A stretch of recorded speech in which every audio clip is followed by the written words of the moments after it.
I'd like to start with telling you a story. Of course, stories are the way we know each other. Stories are the way we pass on learning and traditions. And it also gives us an anchor and a way to hang on to something as we're trying to understand it. So the story I'm going to tell you is about McAllen the Scot.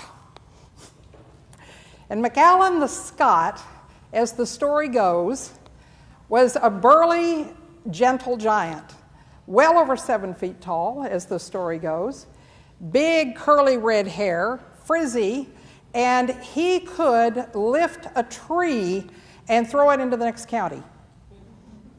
So you can tell there's a little bit of elaboration on this story.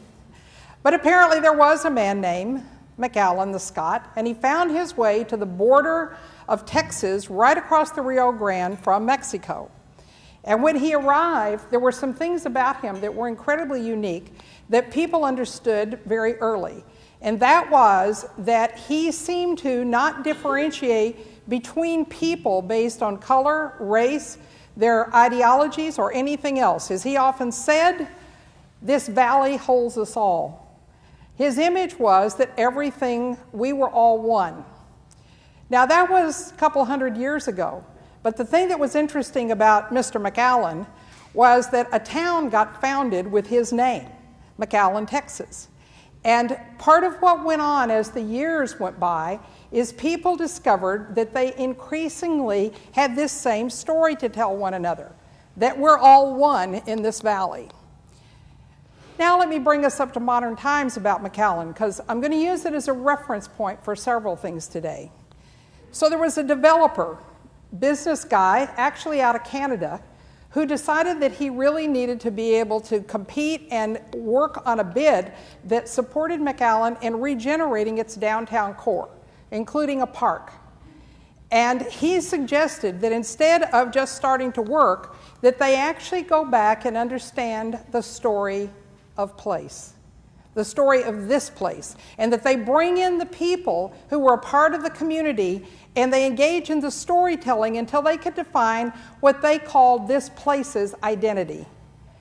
It was interesting how many people told versions of McAllen the Scot, and many of them were Mexicans who had lived on the other side, or who partly lived on the Mexican side and partly on the Texas side. Many Scots who told the same story, and they finally came to the thought that what really made McAllen distinctive was this sense of what they called non-apartness. Now, standing here, that sounds like a very strange word, right? But if you'd been through 6 months of people engaging, they finally said, that's who we are. We are not apart. Now, you can tell if you go into this town, because there are a couple of things that you'll see. First, you'll see fences or signs everywhere that say, no fences. Now, you probably know what that means, right? We're right here on the border, and the thought of fences going up, and yet there are about every couple hundred feet a sign that says, no fences in McAllen. Secondly, there's a bus that drives to the border every day and picks up kids out of Mexico who would not be able to have the quality of education they think they should have, and they bring them into the McAllen schools. And people say to them, why in the world would you do that?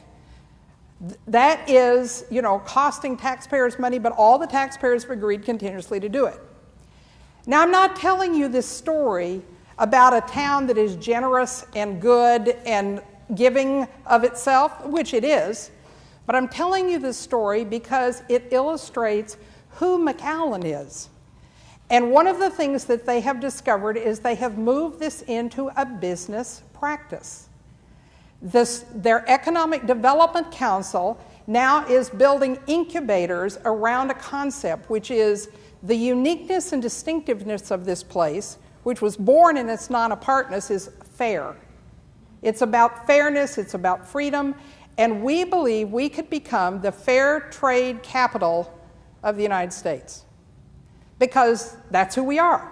We could attract businesses based on our essence, not on tax reductions, not on trying to give people a set of things which would make them move here and then later move out, building a certain amount of buildings for them, trying to set up special programs to attract talent, but rather build it based on the uniqueness of who we are. And what they're finding is that when they call and talk to businesses which are moving toward free trade, they want to be in McAllen now. And they don't ever want to leave McAllen because that is what McAllen is about. It's about fair trade. It's about this sense of freedom.